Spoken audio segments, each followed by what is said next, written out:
Greetings to all of you. My dear sisters and brothers and my dear friends, a warm Lenten blessing to all of you from your Pastor Yeti. So today we're going to do Mark 15 verse 15 and Mark 15 from 16 to 20. So in one recording we're going to have 2 episodes. So Mark 15 verse 15 says, in reliving the Passion, so Pilate, wishing to satisfy the crowd, released for them Barabbas, and having scorned Jesus, he delivered him to be crucified. The crowd is a power to be feared.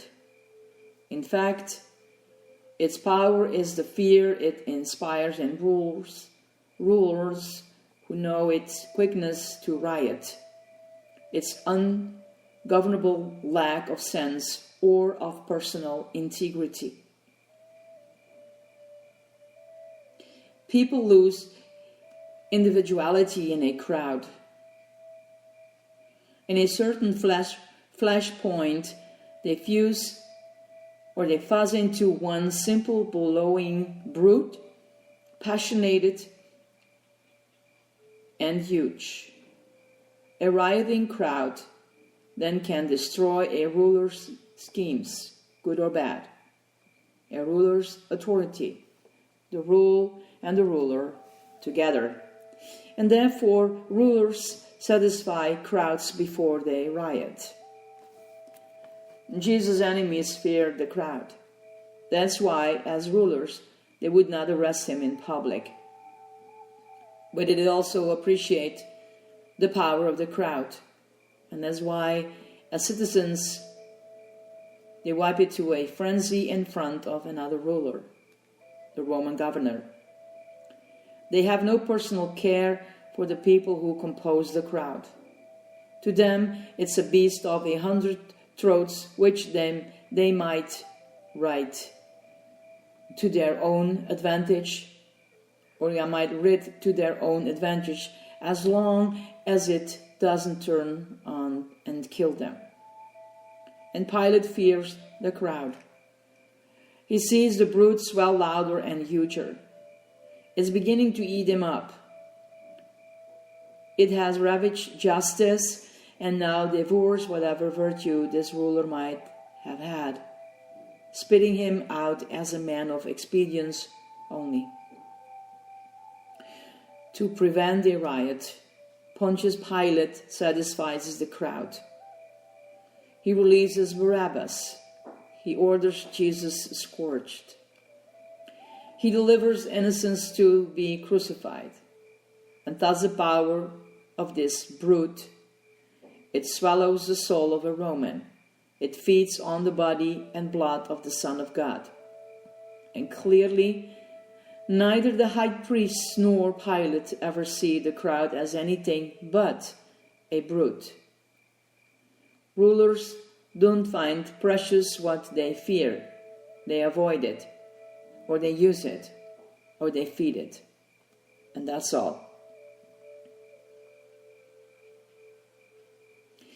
But Jesus, even when he is food for the many, sees the crowd as persons after all. Individuals to be redeemed. Sheep in need of a shepherd. Captives to be freed.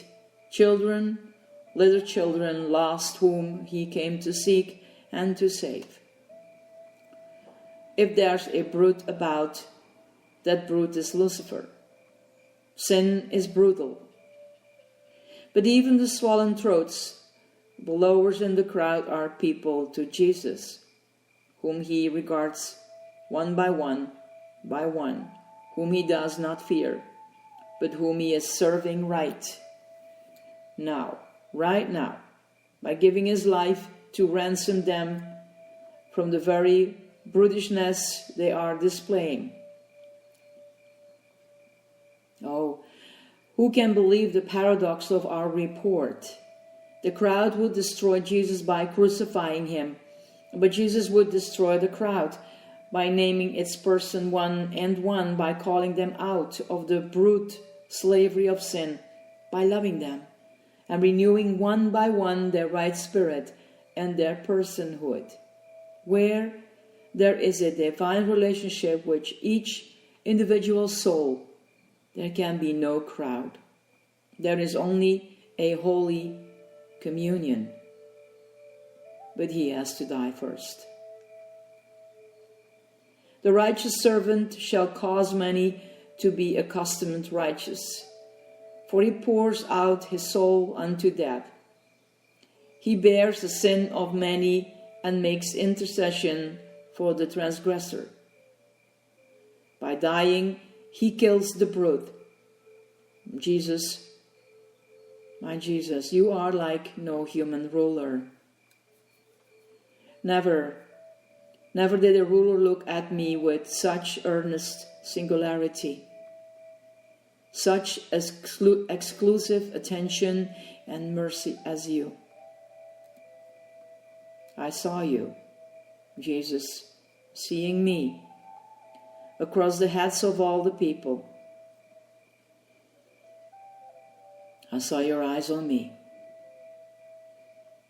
I cannot speak.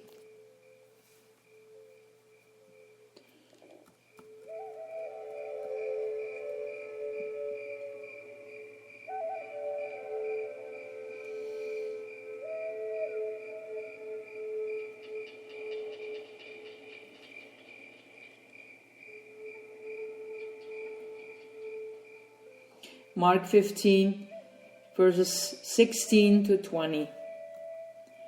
And the soldiers led him away inside the palace, that is the praetorium. And they called together the whole battalion, and they clothed him in a purple cloak, and plaiting a crown of thorns, they put it on him. And they began to salute him. Hail, King of the Jews! And they struck his head with a reed and spat upon him. And they knelt down in homage to him. And when they had mocked him, they stripped him of the purple cloak and put his own clothes on him. And they led him out to crucify him. Now, the soldiers led him away inside the palace, that is the praetorium. You have heard that it was said, an eye for an eye, and a tooth for a tooth. But I say to you, do not resist one who is evil. And they called together the whole battalion, some 600 soldiers, auxiliary troops, recruits from the non-Jewish peoples of Palestine.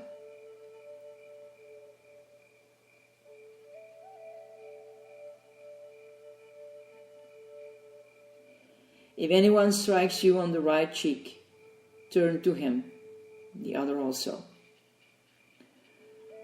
Jesus has already been scorned with the flagellum. His back is bleeding. When they pull a purple cloak across his shoulders, the blood soaks through.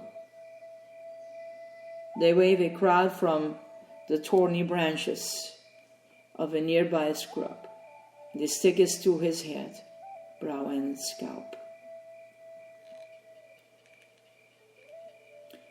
You have heard that it was said, you shall love your neighbor and hate your enemy. But I say to you, love your enemies and pray for those who persecute you.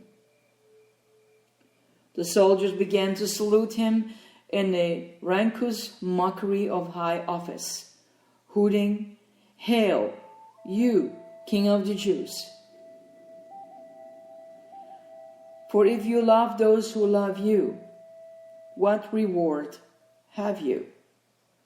And if you salute your friends alone, what more are you doing than others. Even sinners do the same. And they strike his head with a reed, pitiful sign for a scepter. Judge not, and you will not be judged. And they turn and spit on him.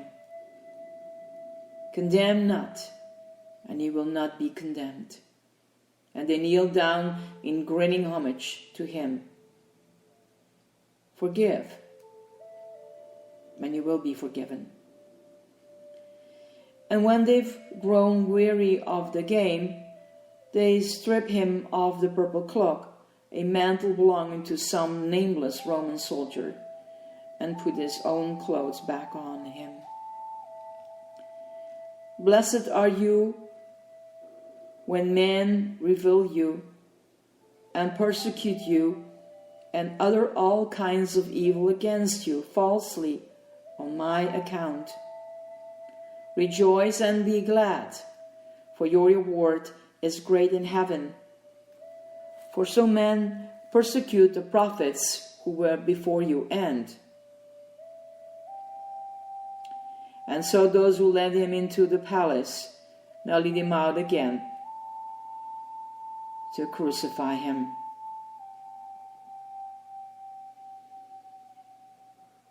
Sanctify me, Jesus. There is nothing you ask of me that you have not yourself exemplified. Nothing. Daily, make me more like you. Amen.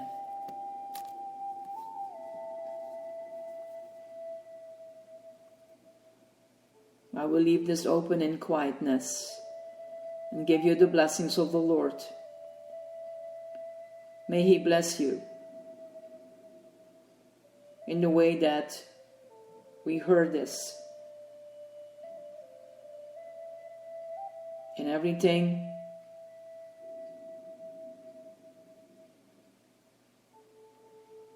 He walked the path.